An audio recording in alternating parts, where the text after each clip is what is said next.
This is going to be the hardest thing I've ever done on my YouTube channel. Driven 550 miles to the Glamis Sand Dunes to tell you guys the story of the trip we made several years ago where I lost a good friend.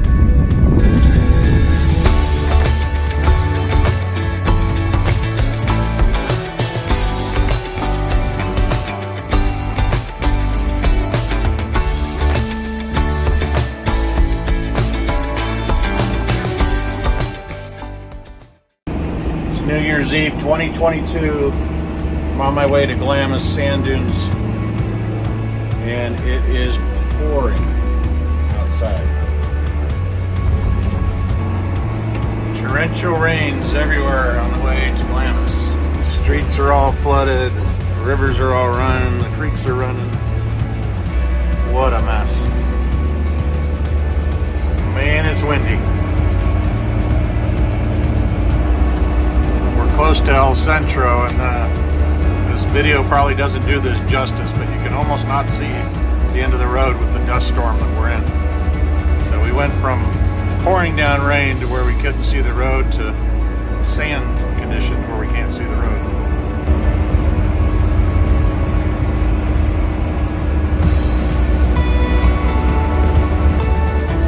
Almost there, and it's pretty darn windy.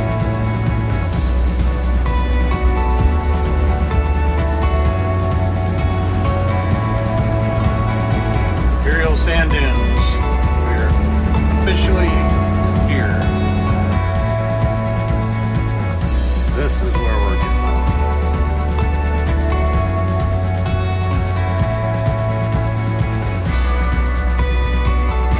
A lot of people there.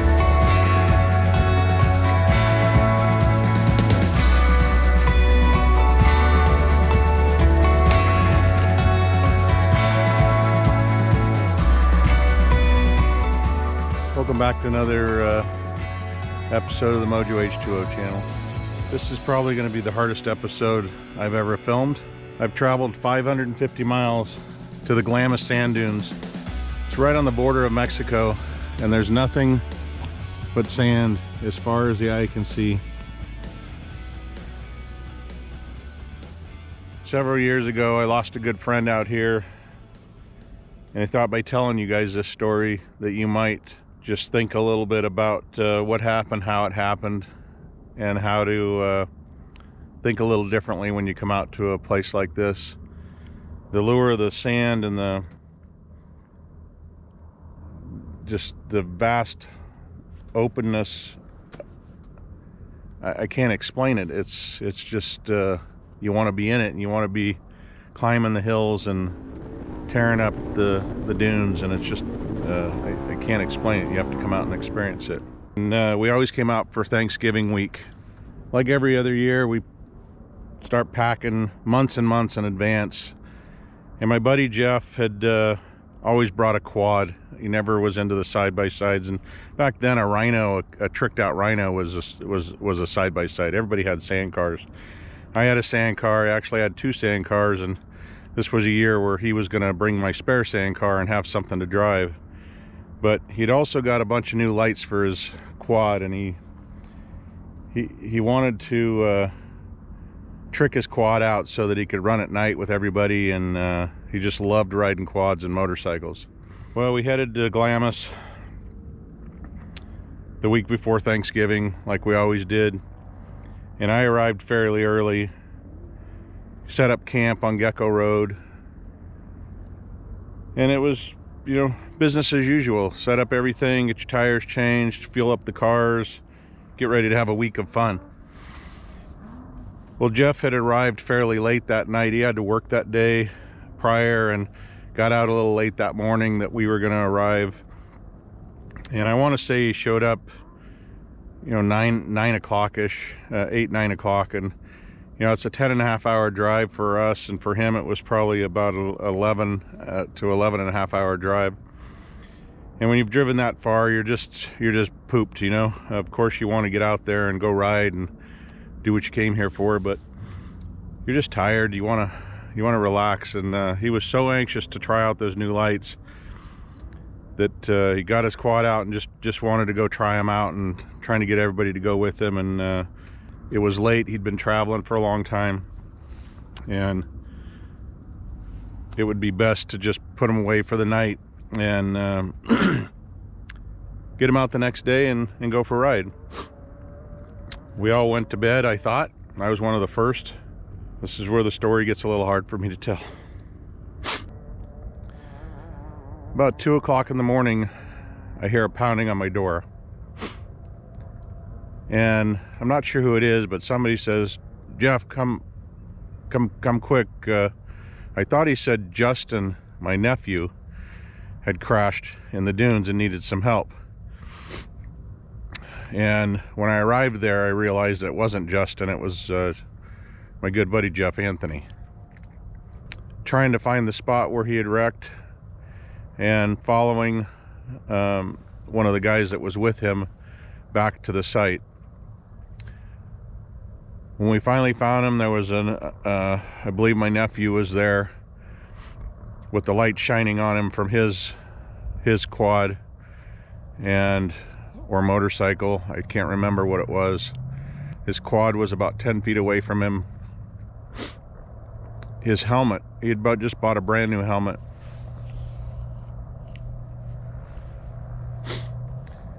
And his brand new helmet was broke right at the jaw on the face part of it. We sent someone to call 911 because there was no service out where we were.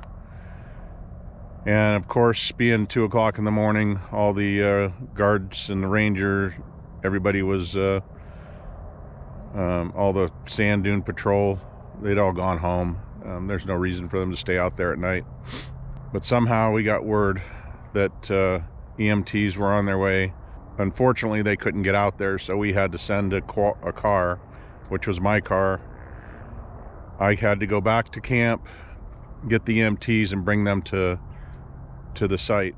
All this took what felt like forever. We get the EMTs to the site. Jeff's still laying there. Nobody's moving him. They do all their work on him and put him on a stretcher. And now we have to figure out how to get him out of there. And Doug, my buddy, had a sand car that had a fairly open back area. We were able to put the stretcher across behind his seats and basically drive him out of there in the back of a sand car. When we arrived back at camp, the air medevac was just arriving to take him away. All right, good start. Check skids, come aboard. All right, skids clear all around, coming on in. So they airlifted him. The next morning we got word that he was obviously in intensive care, on life support, You guys got all the things. and that they were going to relocate him to another hospital, which tells you it's not good. So they airlifted him to the new hospital, and we packed up. I don't think we ever even drove our cars or anything other than to go rescue him. And we relocated to an RV park near the hospital, and spent every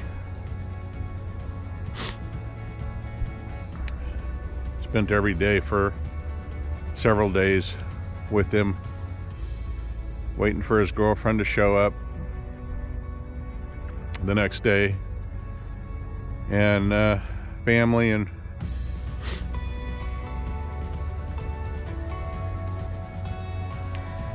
it was determined, damn, this is hard. It was determined that when he crashed, that he broke his brain stem.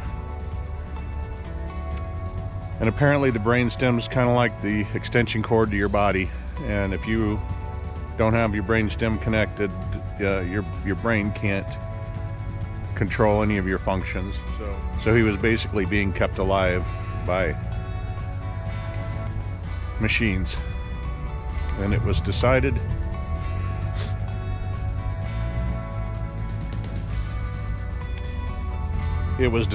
that we would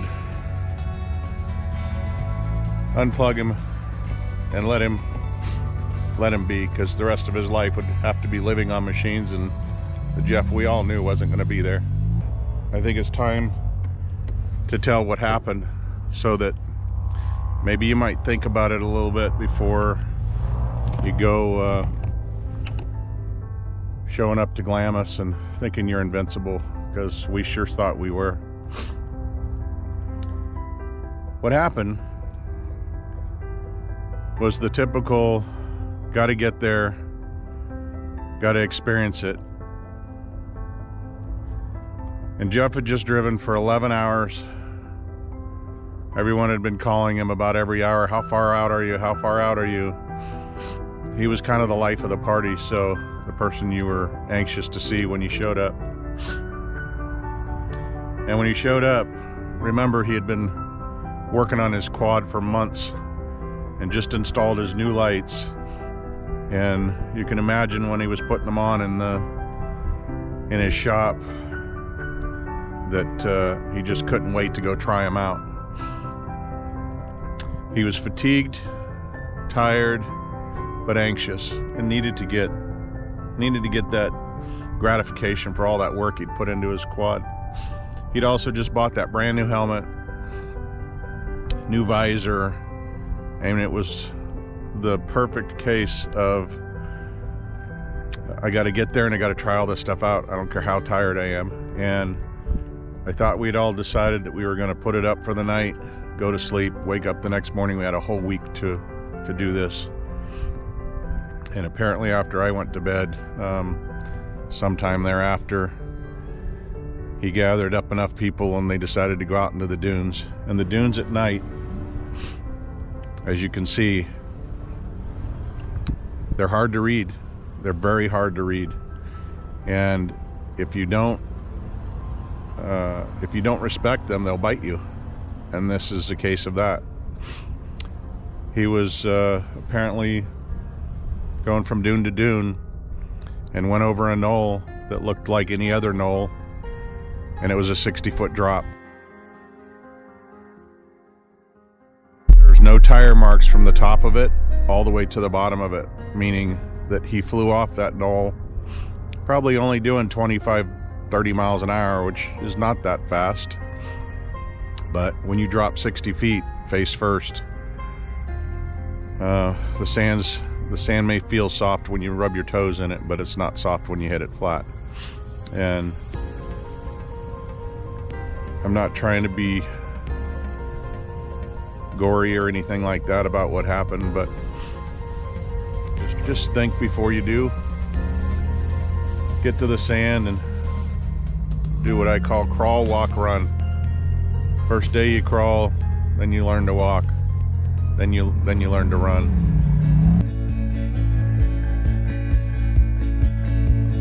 Just use your head and think about being safe, because when something like this tragically happens, it doesn't just affect your close family, it affects your friends, it affects all the people that you knew, and that effect doesn't go away.